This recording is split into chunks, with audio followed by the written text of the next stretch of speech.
puis 5 à 10 minutes de questions. Frédéric. Merci, Monsieur le Président, Madame la Présidente.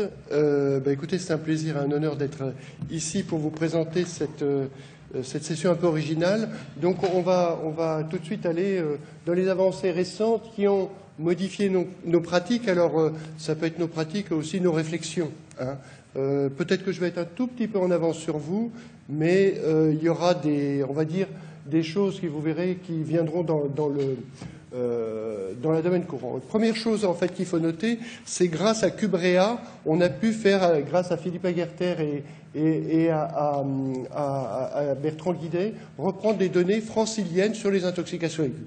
Et là, j'ai été assez surpris parce que, si vous voulez, on a pris donc 12 services franciliens qui se caractérisaient par le fait que le nombre de lits était constant, et on a regardé sur la période 1997-2008. Et le message à passer, c'est une aggravation en fait des patients admis en réanimation, en sachant que dans les codages que vous faites, 14% en fait des codages ont trait avec un item qui peut être considéré comme une intoxication par rapport à la classification CIM-10, avec 3 registres qui sont les médicaments, les substances addictives et récréatives et ce qu'on appelle les substances non médicinales. Donc, globalement, en fait, on voit une aggravation de morbidité avec un IGS moyen qui passe de 29 à 41, un pourcentage de malades ventilés qui, vous voyez, passe de 39 à 67%, une augmentation du nombre de comas qui est d'autant plus difficile à comprendre, si vous voulez, que vraiment les produits très sédatifs ont été retirés au cours de cette période. Des durées de ventilation, par contre, qui restent stables. Et ce qui nous a frappé aussi, c'est dans cette période où va se développer considérablement l'assistance circulatoire, nous, depuis 2002, eh bien, on voit que la prescription de drogues vasoactives est passée de 9 à 19% des séjours. Donc c'est quand même plus qu'un doublement, avec dans le même temps une augmentation de la mortalité en réanimation qui est passée de 2,4 à 6%. Alors c'est des études rétrospectives, mais c'est les données à partir du codage. Et que la mortalité hospitalière, on se tient bien, est passée de 3,3 à 7,2%. Donc ce qu'on peut dire, si vous voulez, c'est que le problème des intoxications, de la morbimortalité des intoxications en réanimation n'est pas maîtrisé, d'après ces données, en sachant que l'une des limites, c'est qu'on n'a pas les diagnostics de certitude en face, c'est-à-dire des substances ayant entraîné cette morbimortalité. Maintenant, si on s'intéresse aux produits, il faut quitter la France, puisqu'il n'y a pas de réformation en France.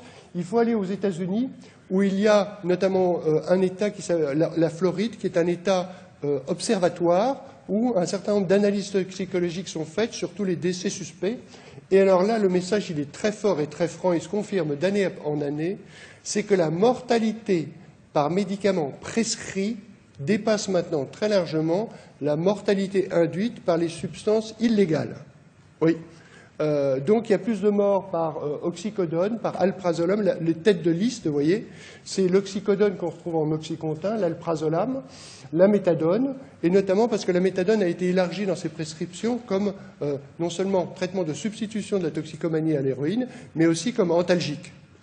Donc aux États-Unis, ils connaissent un boom, avec même une baisse de l'héroïne et de la cocaïne qui tuent moins. Donc, vous voyez, alors, nous assistons aussi à cette montée progressive. Pour information, par exemple, chez un sujet naïf, une intoxication vue tard à l'oxycodone par un emballage, 8 comprimés, on a assisté en fait à un coma avec des séquelles post-anoxiques sévères, un coma découvert tardivement. Donc sur un emballage. Donc ça pose des problèmes, vous voyez. Le tramadol qui était dit sans danger, on sait qu'on a des morts au tramadol, et qu'on a remplacé le dextropropoxyphène parce qu'il tuait par un médicament dont on ne connaissait pas la cardiotoxicité. Et là, il faut bien remarquer, et ça je vais insister là-dessus, c'est que la cardiotoxicité n'est vue sur la phase préclinique sur 2 plans, lors des expositions chroniques des animaux par le poids du cœur et la morphologie du cœur, et lors en toxicité aiguë, c'est le QT. Donc en fait, un effet dépresseur inotrope négatif sur une surdose n'est pas étudié. Ça va être démasqué par les phases 4. D'accord ? C'est pour ça que ces publications des défaillances cardiaques d'origine toxique sont importantes. Ils ne peuvent pas les dépister dans les phases précliniques. Et on va voir qu'un certain nombre sont apparus cardiotoxiques. Donc voilà, ce message, quand même, méfiez-vous des produits prescrits, et notamment vous voyez quand même de la classe des opioïdes, ça tue. Ensuite, je voudrais insister sur une chose, c'est qu'un dossier toxicologique doit comporter 3 parties. On ne le retrouve pas, hélas. Premièrement, c'est les substances annoncées. Alors, c'est très important, ce n'est pas les spécialités, c'est les substances. Hein. Ça demande un travail de fourmi pour retourner aux substances. On le fait maintenant de façon systématique dans le service et on les publie. Les substances à l'origine d'intoxication avec les occurrences des substances. Deuxièmement, bien sûr, les toxidromes plus ou moins spécifiques. Et il faut avouer qu'avec l'évolution des produits, on retrouve de moins en moins des toxidromes spécifiques, mis à part l'opioïde, hein, ou les benzodiazépines. Mais quand même, on n'a plus ces tableaux francs de syndrome anticholinergique. On a des syndromes sérotoninergiques, mais c'est quand même un peu moins franc qu'antérieurement. Et surtout, l'analyse toxicologique. Alors, l'analyse toxicologique, là, je m'arrête 2 secondes parce que ça va révolutionner nos pratiques. Il y avait l'analyse de toxicologie faite par nos grands-mères, hein, et on était d'accord qu'il ne fallait pas la faire. Maintenant, l'analyse toxicologique moderne, que j'appelle l'autopsie analytique, hein, elle se fait sur des machines qui sont des en HPLC essentiellement, comme séparateur et comme détection en spectrographie de masse en tandem, c'est-à-dire une masse-masse, qui va permettre une très très grande spécificité. Et là, dans un run sur quelques microlitres de sang, vous screenez 300 à 700 molécules. D'accord? Donc ça va vous permettre des choses, surtout qu'on peut étudier 3 matrices maintenant, non seulement le sang, les urines, mais aussi les cheveux. Et ça, c'est maintenant quelque chose qu'on fait de façon courante. Ça permet de voir, lors d'une intoxication aiguë, l'antériorité de consommation. Et par exemple, le cas que je vous citais, d'oxycodone, on a pu s'assurer qu'il n'avait pas pris d'oxycodone antérieurement, puisqu'on ne l'a pas retrouvé dans les cheveux. Okay, c'est très indiscret. On retrouve dans les cheveux une trace lors des soumissions chimiques, c'est maintenant le milieu de référence pour le diagnostic. Très souvent, le sang et les urines sont devenus négatifs. On attend à peu près 12 à 15 jours après souvent le viol, pour prendre une mèche de cheveux, où on va voir un pic, les analyses vont voir un pic, la prise d'un comprimé, hein, d'alprazolam sera visible dans les cheveux. Okay, et pourra affirmer que le sujet n'était pas consommateur et qu'il a été victime d'une soumission. Donc un comprimé est visible dans un cheveu, vous voyez, en sachant que en une analyse séquentielle de cheveux, 1 cm de cheveux vous permet de faire l'analyse du mois rétrospectif. Donc 4 cm, c'est 4 mois. Et si vous avez 10, 15 cm de cheveux, alors là, je ne parle pas, quand ils sont plus longs, 20 cm, on peut faire 2 ans d'analyse rétrospective de ce que la personne a pris. C'est très indiscret, hein, d'accord? Mais c'est faisable. Alors, à partir de là, ce qu'il faut concevoir, si vous voulez, je fais toujours un parallélisme entre l'infectiologie et la toxicologie sur l'analyse. Et quand on regarde, en fait, l'analyse toxicologique, donc l'analyse aux grands-mères, c'était les analyses par classe avec les enzymes et tout ça. On arrête, hein, on met ça au placard, on n'en a plus besoin. Il faut en faire. La médecine avance parce qu'on classe. Et ce qu'on doit classer, ce n'est pas des classes de molécules, c'est des molécules. De même qu'on ne s'arrête pas. Alors c'est vrai que l'infectieux, on peut s'arrêter au fait que le sujet tousse, présente des cachets purulents, il a de la fièvre, il a un foyer. Je n'ai pas besoin de bactériaux, je peux traiter. Le patient a un toxidrome benzodiazépinique, je peux m'arrêter là, d'accord? Mais quelle est la molécule qui a été vraiment responsable? Parce que vous avez vu que quand on dit oxycodone en tête du hit parade, ce n'est pas les opioïdes, c'est l'oxycodone que l'on cible. Hein, et si on autorise ou on retire, ça ne sera pas une classe, ça sera un produit. D'où l'importance de parler en termes de produits de substance. Donc si vous voulez, à partir de là, on peut essayer de faire un direct, c'était, on peut voir, c'est l'équivalent de la détection immunochimique. Et puis ensuite, on peut essayer d'identifier la molécule toxique. Maintenant, ces spectrographes de masse en tandem vous permettent de faire ça. On peut aussi avoir sa concentration et voir les relations dose-effet.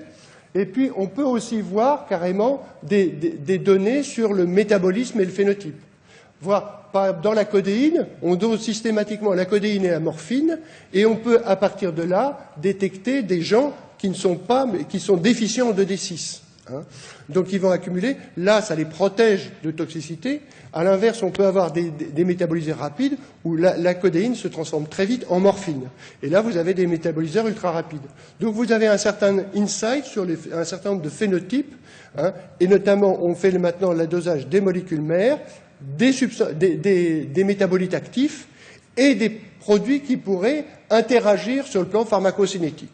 Voilà ce que vous avez maintenant dans un run d'analyse et qu'on utilise maintenant à la Riboisière, en sachant qu'il y a des progrès à faire, mais que, en fait, là, je ne fais que transposer des choses qui étaient en médecine légale et qui n'avaient pas d'explication clinique. On peut classer à partir de là, par exemple, les états de mal épileptiques, suivant le cheveu. Est-ce que le sujet suivait correctement son traitement? Voire pour certains patients, on voit qu'ils étaient en train d'augmenter les doses dans les mois qui précédaient et qu'on a une épilepsie rebelle au traitement. Donc ça donne des informations très intéressantes sur la compliance et sur éventuellement des consommations cachées. Donc ça, c'est vraiment quelque chose de révolutionnaire. Alors, à partir de là, des toxicités méconnues, les toxicités cardiaques, et là je vous ai mis la série d'un certain nombre de produits. Bon, la venlafaxine maintenant, c'est clair, on n'en connaît pas le mécanisme. Un des mécanismes possibles serait l'inhibition du recaptage des catécholamines avec des sidérations myocardiques sur intoxication endogène adrénergique. Le tramadol, bon, qui est maintenant, il y a eu des rapports, notamment de nos collègues de Caen. La trimébutine, la substance qui est utilisée pour les troubles digestifs, maintenant il y a eu des décès rapportés avec des effets stabilisants de membrane. Le lacosamide, et à ne pas confondre avec le lincosamide, la lincosamide qui est un antibiotique, le lacosamide qui est un antiépileptique, nous avons rapporté un décès et c'est à l'origine en fait d'intoxication grave. Ce sont tous des médicaments, des antiépileptiques qui agissent sur le canal chlore et qui se retrouvent comme la lamotrigine. Hein. Et maintenant, ce qu'il faut savoir, c'est qu'avec c'est ma théorie, mais on retrouve de plus en plus d'atarax d'hydroxysine dans les intoxications, dont certaines mortelles. On a eu un décès sur une intoxication massive à l'hydroxysine. Et la prescription d'hydroxysine croît probablement en raison du retrait d'un certain nombre de molécules, notamment le haro sur les benzodiazépines, puisque ce n'est pas une benzodiazépine. Maintenant, on a eu la disparition des Quanil. Et en fait, vous savez bien qu'il y a un report et que quand on a retiré, par exemple, le flunitrazépam pour les sujets addicts à l'héroïne et traités par la buprenorphine, ils ont remplacé le flunitrazépam par le clonazépam. Ça a été à l'origine de quoi? La restriction d'utilisation du clonazépam. Est-ce qu'ils ont arrêté de consommer? Ben non. Maintenant, ils se retournent sur diazépam et tranxène. Voilà. Hein. Il y a un report, il y a toujours un problème de report, en fait, de consommation. Donc ça, et enfin la capsaïcaïne, qui est en fait un dérivé du poivre de cayenne, qui est plutôt dans les agents, on va dire, utilisés dans les produits lacrymogènes. Il y a eu des problèmes d'infarctus et de poussée hypertensive sur ce type de produit, donc avec une certaine toxicité systémique. Donc vous voyez que les cardiotropes, on les découvre en post-AMM, hein, sur des faits cliniques. En toxicité pulmonaire, maintenant, quelque chose qui est très bien établi, qu'on avait vu, mais qui a été maintenant confirmé par les auteurs américains, c'est qu'au cours de l'évolution d'une intoxication par inhibiteur calcique, on a des draps retardés, dont le mécanisme n'est pas encore éclairci. On peut penser cependant que les systèmes de transport de l'eau intrapulmonaire extravasculaire font pour certains appel à des canaux calciques, et donc que le blocage de ces canaux peut-être perturbe ce management. C'est aussi une hypothèse qui avait été évoquée pour expliquer les œdèmes pulmonaires que nous avons sur les intoxications par les antidépresseurs tricycliques. C'est très important ça en gestion parce que le problème doit se considérer comme cardio-pulmonaire sur les inhibiteurs calciques et pas seulement cardiaque comme pour les bêta-bloquants. Alors maintenant, on va passer sur le plan de l'assistance circulatoire périphérique. Ça a modifié nos pratiques d'une façon durable. Nous avions commencé depuis 2002 et là, cette année, je présentais les 10 ans d'expérience d'assistance circulatoire. Mais il se trouve que dans le même temps, a été fait une analyse extensive de la littérature par nos collègues hollandais qui ont publié en 2012, dans 2013 d'ailleurs, je crois, CleanTox. Et enfin, il y a une étude en fait de l'équipe de Lille et de Caen, qui ont mis ensemble les résultats pour voir dans un centre l'efficacité de l'assistance circulatoire, l'autre servant de contrôle, Lille n'utilisant pas l'assistance circulatoire de façon courante dans la période d'intérêt, alors qu'à l'inverse, Caen, je vous rappelle, ils ont été vraiment promoteurs avant nous. Moi, j'étais à apprendre à Caen l'assistance circulatoire des intoxications. Donc, si vous voulez, le problème, c'est que on ne peut pas faire, à partir de cette analyse extensive de la littérature, un bilan des résultats, parce que les auteurs étaient bien conscients qu'ils n'exposent que les succès, et que les échecs, bien sûr, on ne les expose pas.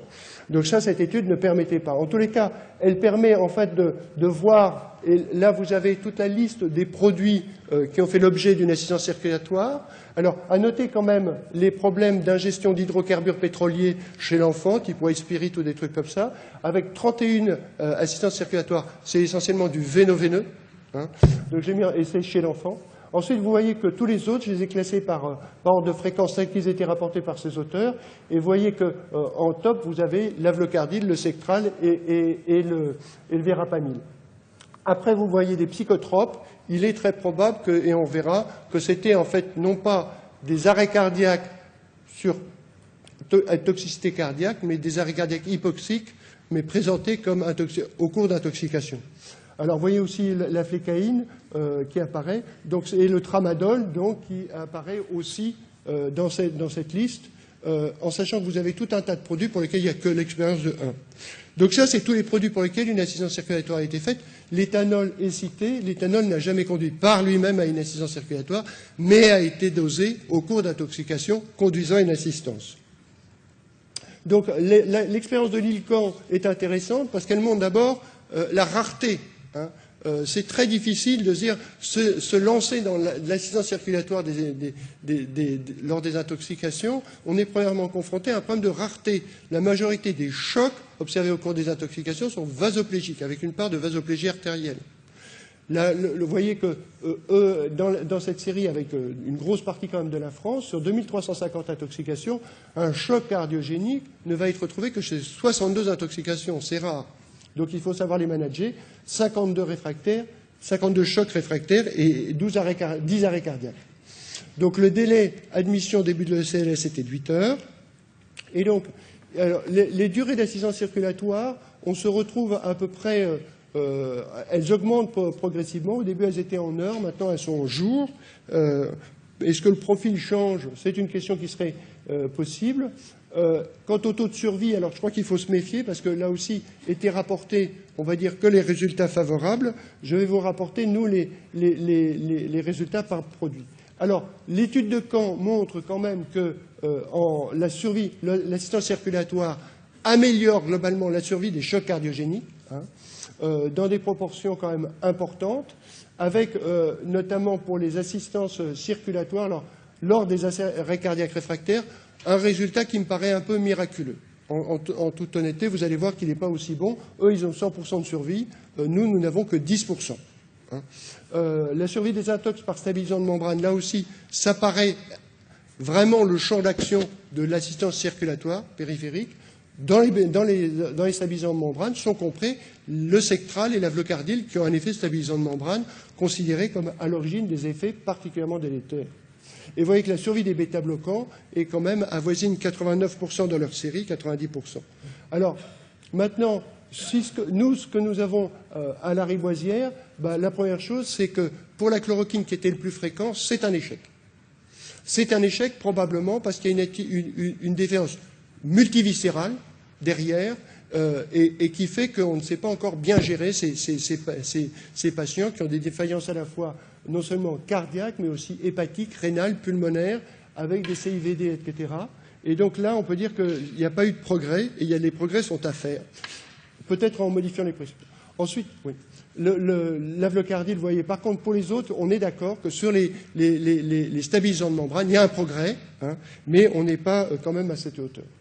Alors, on va passer l'arrêt cardiaque, sur les chocs cardiogéniques, 50% de taux de survie, sur les arrêts cardiaques, 10%. Hein. Alors, les émulsions lipidiques, on ne peut pas dire que ça a été un progrès fantastique. Ce qu'on peut considérer, c'est que on peut l'utiliser dans l'attente, mais ça ne doit pas retarder s'il y a une indication d'assistance circulatoire. Un travail que nous avons fait au niveau international, c'est maintenant, on classe les antidotes des cyanures, non pas sur des présomptions, mais sur des preuves d'efficacité. Vous avez à l'heure actuelle, sur le plan international, 3 antidotes pour lesquels on est tous d'accord qu'ils sont efficaces. C'est notamment le thiosulfate de sodium, qui est le plus utilisé, le plus efficace et le moins cher. L'hydroxocobalamine, que j'ai... Bon, alors là, il y aura un conflit d'intérêt puisque j'ai participé à son développement. Et enfin, le nitrite d'amyle. La grande surprise, c'est que le nitrite d'amyle est efficace, mais qui est très intéressant parce qu'il ne nécessite pas de médicalisation. Vous savez qu'il est par inhalation, c'est-à-dire qu'il ne nécessite pas d'abord veineux, et en fait, il est très efficace même sans oxygène. Donc ça, on est tous maintenant d'accord là-dessus. C'est le panel d'antidotes des cyanures qui sont efficaces. Et on a précisé en fait les indications. Alors maintenant aussi, sachez qu'on est confronté maintenant à des intoxications massives, et ça, c'est ce que vous pouvez acheter aux États-Unis chez Walgreens, dans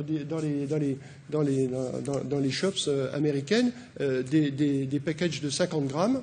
Et donc là, le protocole classique à l'ANAC n'est pas suffisant. Il faut le prolonger dans le temps en raison de ces intoxications massives par des doses de plus de 50 grammes. Alors le futur, donc ce que je vous disais, c'est la classification des intoxications par rapport aux résultats de l'analyse toxicologique. Je pense qu'on va pouvoir apporter des informations relevantes et qui vont nous permettre vraiment de focaliser sur les produits éventuellement dangereux ou aboutissant à une admission en réanimation.